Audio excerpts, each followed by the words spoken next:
आज हम आपको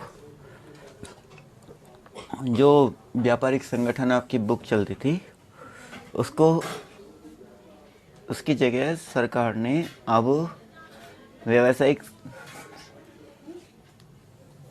संगठन की जगह अब बिजनेस स्टडीज कर दिया है। उस चैप्टर का नाम, पूरी बुक का नाम, सॉरी, हिंदी में कहेंगे इसे व्यवसाय अध्ययन। अब सरकार की नीतियों के अनुसार आप लोगों को जो चैप्टर पढ़ने पड़ेंगे उसमें हिंदी, इंग्लिश, मैथ या इकोनॉमिक्स, इन दोनों में से एक चुनना पड़ेगा, और बिजनेस स्टडीज या व्यावसायिक अध्ययन। इसको शुरू से थोड़ा जो चैप्टर उसके अंदर नहीं थे, इसके अंदर जो पाठ्यक्रम आपका सिलेबस आया उसके अनुसार इसमें आपको थोड़ा समझाया जा रहा है।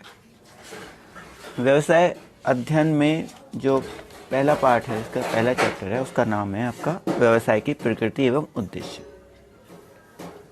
अब इसमें व्यवसाय की जो विशेषताएं चलती हैं, यहाँ पे इनको मैं बता रहा हूँ आपको। पहली विशेषता इसमें, यह एक आर्थिक क्रिया है। व्यवसाय को हम क्या कहते हैं? एक आर्थिक क्रिया कहते हैं।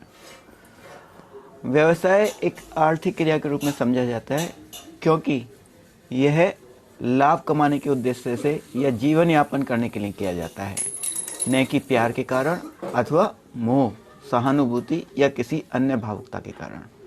इसलिए क्योंकि लाभ कमाने के उद्देश्य से किया जाता है, इसलिए इसे एक आर्थिक क्रिया कहते हैं। दूसरा पॉइंट है इसका, वस्तुओं और सेवाओं का उत्पादन अथवा उनकी प्राप्ति। वस्तुओं को उपभोक्ताओं के उपभोग के लिए सुलभ कराने से पूर्व व्यावसायिक इकाइयों द्वारा या तो इनका उत्पादन किया जाता है या फिर इनको क्रय कर लिया जाता है। प्रत्येक जो व्यावसायिक इकाई होती है, इनका वस्तुओं का, जो भी वस्तुएं बनती है उनका व्यापार करती है, या तो उनका स्वयं उत्पादन करेगी वो, या उनको आपूर्तिकर्ता से प्राप्त करके या उत्पादकों से प्राप्त करके उपभोक्ताओं को वस्तुएं देती है जो प्रतिदिन काम आती हैं। जैसे चीनी आ जाती है, पेन आ जाता है, नोटबुक आ जाती है, मशीन होती हैं, फर्नीचर होती हैं, या विद्युत के उपकरण होते हैं, यातायात के साधन होते हैं, बैंक होते हैं। ये सब इस हेडिंग के अंदर आता है। वस्तुओं और सेवाओं का उत्पादन इन्हीं के अंतर्गत किया जाता है। अगला पॉइंट है, मानवीय आवश्यकताओं की संतुष्टि के लिए वस्तुओं और सेवाओं का विक्रय विनिमय। यानी प्रत्यक्ष या अप्रत्यक्ष रूप से व्यवसाय में मूल्य के बदले वस्तुओं और सेवाओं का हस्तांतरण या विनिमय सम्मिलित किया जाता है। यदि वस्तुओं का उत्पादन उत्पादक द्वारा स्वयं के उपभोग के लिए किया जाता है तो ऐसी क्रिया व्यावसायिक क्रिया नहीं कहलाती है। घर में परिवार के सदस्यों के लिए भोजन पकाना व्यवसाय नहीं है, लेकिन किसी रेस्तरां में अन्य व्यक्तियों को बेचने के लिए भोजन पकाना व्यवसाय है। इस प्रकार व्यवसाय की यह एक आवश्यक विशेषता है। वस्तुओं या सेवाओं का क्रय विक्रय होना ही चाहिए, तभी वो व्यवसाय कहलाएगा। अगला है, नियमित रूप से वस्तुओं और सेवाओं का विनिमय। यानी व्यवसाय की एक ही विशेषता यह भी है कि इसमें नियमित रूप से वस्तुओं और सेवाओं का लेन देन होता रहे। एक बार क्रय या विक्रय साधारणतः व्यवसाय नहीं कहलाता। उदाहरण के लिए, यदि कोई व्यक्ति अपना घरेलू रेडियो चाहे लाभ पर बेचे या हानि पर, यह व्यवसायिक क्रिया नहीं कहलाएगी। लेकिन वह अपनी दुकान पर या घर से नियमित रूप से रेडियो, मोबाइल, टीवी या एलसीडी इनको बेचता है तो ये एक व्यावसायिक क्रिया कहलाएगी। अगला पॉइंट है इसमें, लाभ का अर्जन। प्रत्येक व्यावसायिक क्रिया के रूप में आय अर्जित करने का उद्देश्य से की जाती है।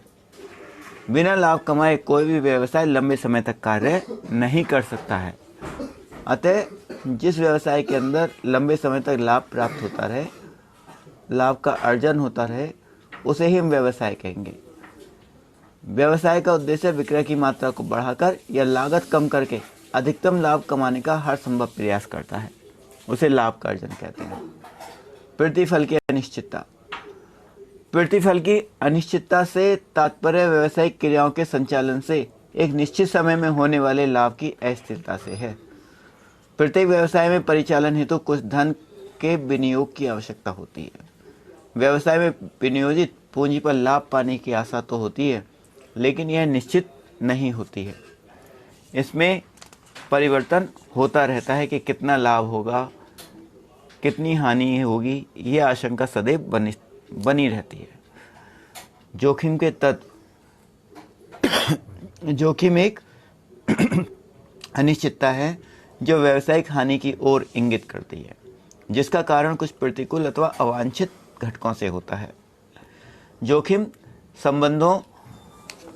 का संबंध कुछ व्यावसायिक घटनाओं से होता है, जैसे उपभोक्ता की पसंद या फैशन में परिवर्तन, उत्पादन विधियों में परिवर्तन, कार्यस्थल पर हड़ताल हो जाए या तालाबंदी लग जाए, या कंपटीशन हो जाए, आग या चोरी हो जाए, दुर्घटनाएं हों। इन सब के कारण कोई भी व्यवसाय जोखिमों से अछूता नहीं रहता है, अतः उसमें जोखिम की मात्रा बनी रहती है। इससे आगे जब बुक हमारे पास अवेलेबल हो जाएगी तो हम उसको और आपको देखकर तब उसको बताएंगे। Okay, thank you. इतना कार्य आपको अपनी नोटबुक पर करना है।